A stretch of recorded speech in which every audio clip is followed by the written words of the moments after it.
We are live. Hello, my name is James Flores, and I'm here today with.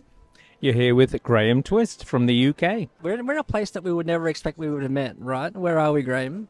We're in a shopping centre. I can't remember the name of it. James dragged me here reluctantly, but here I am in some shopping centre eating an ice cream, but with my favourite Australian.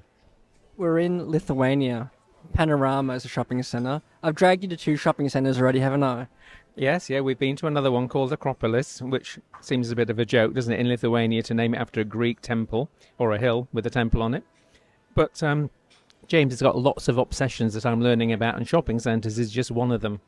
Well, it's really hot, and I don't have air conditioning in my second accommodation, so. And I got a massage, and so did you. Can you tell us about your massage chair experience?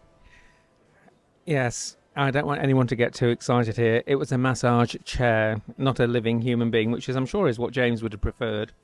So, yeah, he got flashed his phone and had a 15-minute massage. I got in it for 3 minutes, and I'm still recovering. It just about pummeled me to death. There's quite a lot of me, as you can see, so yeah, when it finished bashing and grabbing and squeezing, I was well and truly massaged out. I enjoyed it. It's a pity I can't take one of them home. But yeah, it's not like in Australia where you can just find a Chinese massage place and walk in, get neck and shoulder massage and walk out. Do you have those kind of things in the UK? No, we're nowhere near as sophisticated. As I've already explained to James, if you want that sort of thing, it's normally in the sex industry, which is not anything I frequent, I have to say. You know, I'm a respectable, retired teacher. I just I just build up all my stress in my shoulders. I have to get it released, get those knots released. Yeah, so what are you doing in Lithuania? Well, I'm only here because of you, James, as you know. I met James during the pandemic on YouTube because I wanted to commission an organist to record one of my so-called compositions.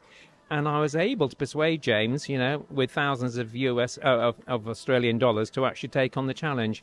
So from there we have become friends on YouTube. And when I knew he was coming into Europe, I thought I'd have to make one effort to come and meet him in person. And I am so glad that I did so. James is a lot of fun, a fantastic organist, good company, but he has, as I say, lots of obsessions.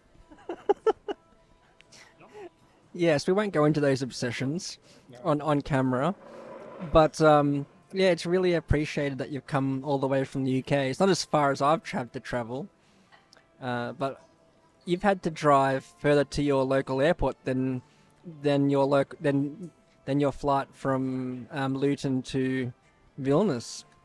That's right. Yeah, the only way really for me to get to Lithuania was to fly from Luton, which is a 4.5 hour car drive from where I live in the northeast of England. But again, James is worth it. So 4.5 hours drive to the airport, 2.5 hour flight to Vilnius, where we are right now. And what's this? Is this day 5 or day 6? I've lost count. Of fun. It's been a real treat, and I wouldn't have missed it for anything, because the next time James will hear of me when it's my obituary and I'm being, cremated. So at least he got to meet me in person while I'm still drawing breath. I hope I don't. Next time I hear from you, it's not your obituary.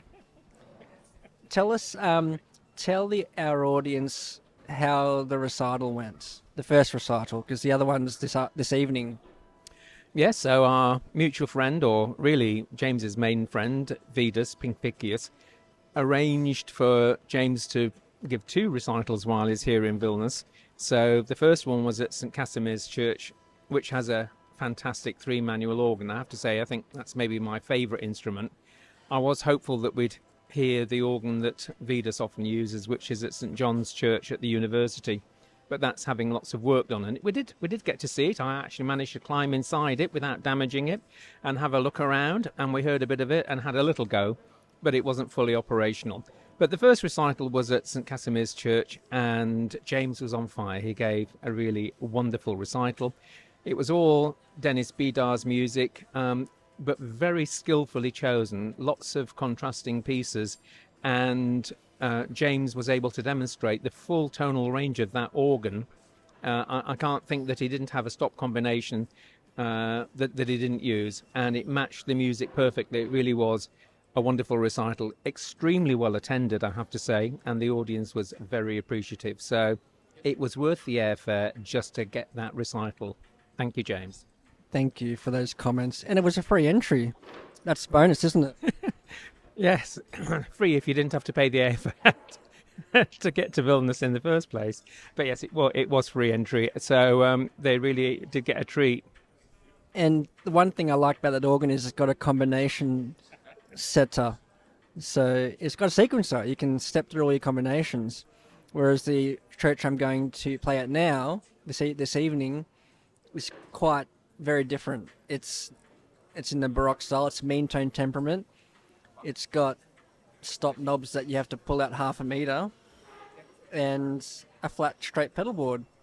Yeah, it's a challenging instrument. I've never seen a pedal board quite like it. James is taller than me, but we both struggle to reach bottom C on the pedal board. It seems to be at least 5 miles away from where you're sitting. But it's got lots of toys on it, has this organ. So it's got a nightingale effect, which didn't quite work because there's no water for the pipe to blow through. But it's got a cymbal stern and one with bells, one with something else or a different arrangement of bells. But James's favourite stop was one that you can pull out and the whole handle comes out. You'll find it, I think, on his profile page at the minute, which was titled In Vino Veritas, which we were happy to translate for him, since in Australia they don't seem to learn a lot of Latin. But I'm pleased to say that James isn't a big drinker anyway, so he won't be giving a drunken recital. But it makes a good sound. It's very different from the St. Casimir instrument. When you're at the console, it's pretty powerful. It's got some big mixtures. In English circles, we'd call them a little bit on the screechy side. They are pretty penetrating. But in James's capable hands, he's registered his program beautifully. And so those who come tonight are going to have a real treat. I know, I can't wait for it. Thanks, Graham. And we've got some videos of you playing. Well, hopefully you'll upload some of them. Certainly not. No, they all come with an 18 censorship on them, or bad for your health, because I didn't play any music. I was just messing around. I leave the real playing to James. But we were very impressed because Vidas did quite a few improvisations for us, and they were out of this world. I was totally awestruck by Vidas's abilities with improvisation. He did one on Nearer My God to Thee, which was outstanding. But then, to cap it all, he did an improvisation on the Old Hundredth, and it was sensational. He turned around and said, "What do you have to improvise on?" And I told him, in the style of Dennis Bedard, and it was very convincing. It was very convincing. He's very talented. Yeah, no, I mean, it's been a pleasure for me to meet Vidas as well. He's very hospitable and friendly and good fun, and taken James and me to see lots of different things. And he's very proud of his home country, and I'm not surprised. The capital city, Vilnius, is very attractive, the old town. And as I say, with James's obsessions, we've visited 2 massive shopping centres, so we've seen about everything it has to offer.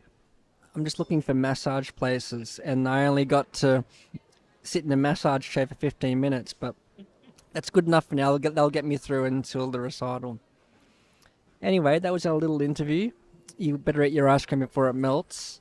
And the video after this will be the recital, basically. What's the word?